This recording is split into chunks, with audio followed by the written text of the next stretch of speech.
नमस्कार मित्रांनो, welcome to the channel Ayurved with Siddhant. तर आज आपण बघणार आहोत वायू महाभूत.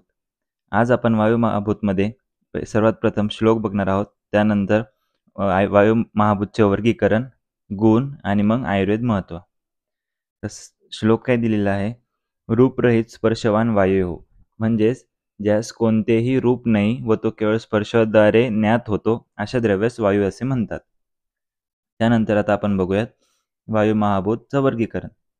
वायू महाभूत हे दोन प्रकारमध्ये विभागलेले आहे, नित्य आणि अनित्य. नित्य म्हणजेच परमाणरूप आणि कारणरूप आणि अनित्य म्हणजे कार्यरूप. अनित्य देखील तीन प्रकारमध्ये विभागलेलं आहे, शरीरसंज्ञक, इंद्रियसंज्ञक आणि विषयसंज्ञक.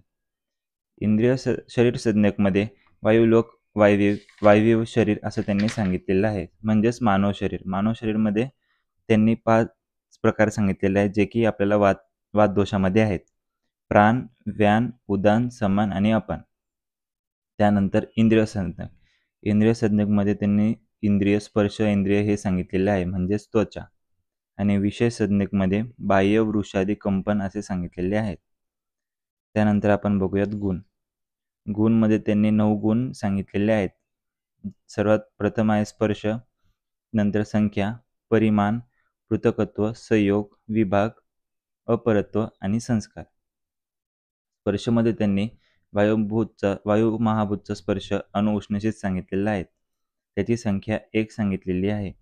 त्यानंतर परिमाणमध्ये कारणरूप अणु तर कार्यरूप विभू सांगितलेलं आहे. विभू म्हणजेच महत.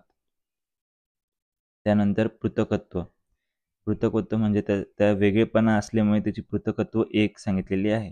त्यानंतर संयोग, वायू परमाणूचा संयोग होऊन वायू महाभूतचं निर्माण होते. तसेच विभागमध्ये विघटनातून पुनश्च परमाणू निर्मिती होते. त्यानंतर परत्वमध्ये नैऋत्य दिशेकडून वायू श्रेष्ठ असते असे त्यांनी सांगितलेले आहे. तसेच अपरत्वमध्ये पूर्वेकडून येणारी जी वायू असते ती हीन असते. त्यानंतर शेवटचं गुण आहे संस्कार.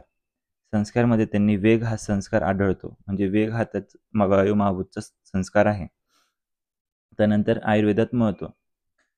शरीरातील स्पर्श, प्रेरण, हालचाली, विचार, ग्लानी आदी भाव वायू महाभूतामुळे उत्पन्न होतात. हे जे भाव आहेत, स्पर्श, प्रेरण, हालचाली, विचार इत्यादी, हे जे भाव आहेत ते वायू महाभूतामुळे उत्पन्न होतात. त्यानंतर गतीचे मूळ कारण वायू महाभूत असते.